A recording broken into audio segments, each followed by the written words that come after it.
As I was saying, this place is not just a trophy, it's important because we had to break the stigma of these locations. They really wanted to force us into places that are heavy with pawn shops. I mean, we're setting a precedent here. We're saying that, this isn't a sin, this isn't a bad thing, and this is something that we want the city to be proud of, and something we're really proud of, and I think any city would be happy to have this right in the heart of the city, and that's why we did it. Of this and what we understand even from the province is when I saw the number this likely would not occur until 2019. That we would potentially an official dialogue overgrowing. We don't know. A new future awaits on this one moment to make history, to move forward to something that will take Edmonton into a new era. Today, we are standing at the door of success with an idea and a vision that can be unlocked, in my metaphor, with one who holds the key to unlock Edmonton's true potential.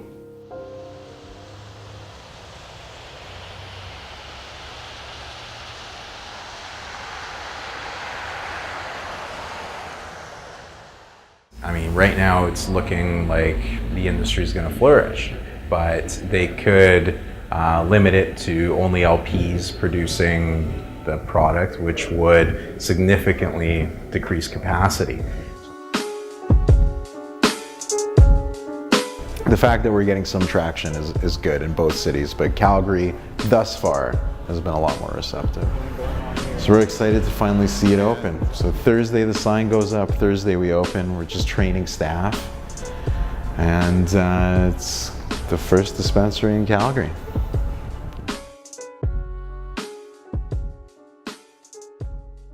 The goal of Connections is really to really just positively influence people's views, some of the legislation, some of the provincial regulation, and to show, what consumers need and what they want in order to create a thriving and sustainable industry.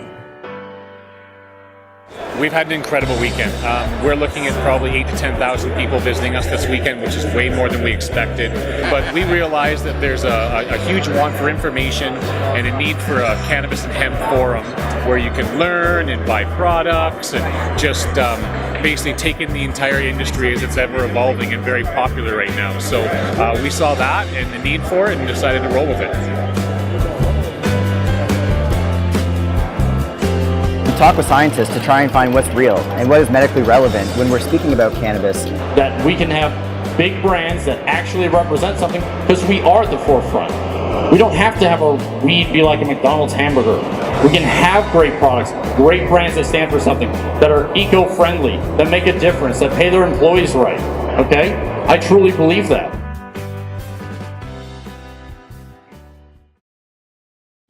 Especially from a public health perspective, to make sure that they're going to be much more concerned about price.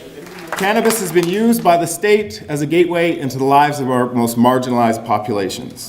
Abstinence is a really high goal, and just like with sex education, it's probably unrealistic to think that if we ask people to be abstinent from cannabis use, which is a risk behavior, just like early, teen sex, it's probably unrealistic to think that people will just abstain because we ask them to, right? Let's just talk more to our young people. Let's include them in these conversations. Let's not forget that we're basing an entire new framework on this idea of protecting young people, but we're not asking them anything about their cannabis experiences or what they know about cannabis or what they think about cannabis. We also need to consider that things like restrictions and potential criminalization have often been shown to be more harmful than use itself. What's really always strikes me as really interesting is that the war on drugs was also anchored in this discourse around protecting youth, when really it's done anything but. Through the 90s and early 2000s, we were really pushing a lot of pharmaceuticals for children. So, in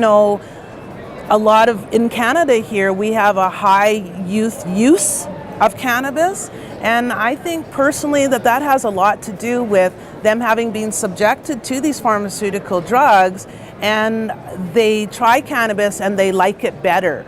And it often helps them in the same ways that these prescription drugs would.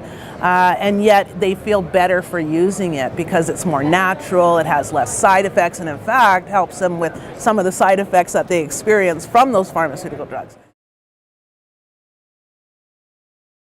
my first motor vehicle accident, I was partially paralyzed from the waist down.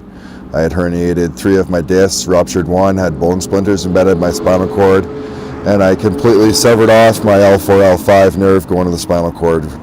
I had to have major reconstructive back surgery and then 2 years of rehabilitation and physiotherapy. During this time, I was on a lot of morphine, Oxycontin, hydromorphone, narcotic painkillers, heavy-duty painkillers, and those painkillers took a lot of toll on my body, on my mental state, my physical state, my liver. I was getting a lot of liver pains from just having to take so many pharmaceutical pills that the doctors were writing me prescriptions for, and I had to take them to manage my pain. I didn't know any other route or any other medication or treatment that would help me.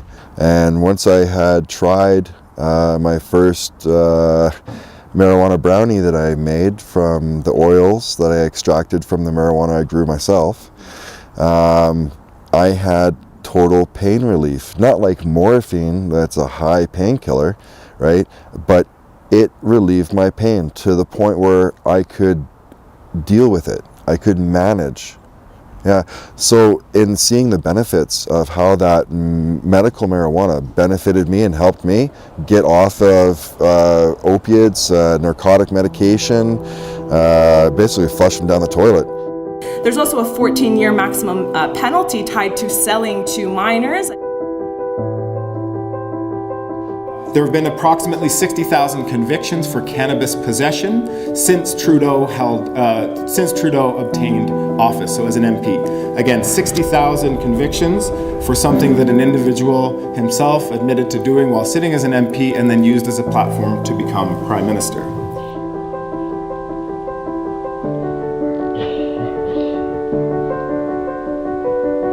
Cannabis is obviously a product that has been in the black market for a long time, and without a really strong mandate from the citizenry, you're not going to see any movement whatsoever.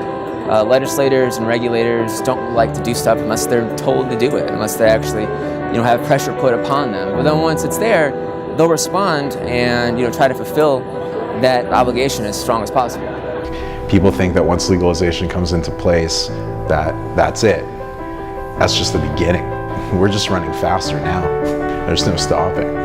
Once legalization comes into place, we're gonna have to work to fix it, because I know that all those rules are gonna have some sort of stipulation or some deviation, because a lot of them are based on either misinformation or uninformation, however you wanna look at it. So things are gonna change, and we gotta make sure that we're on the forefront, not only telling them how to do it, but demonstrating.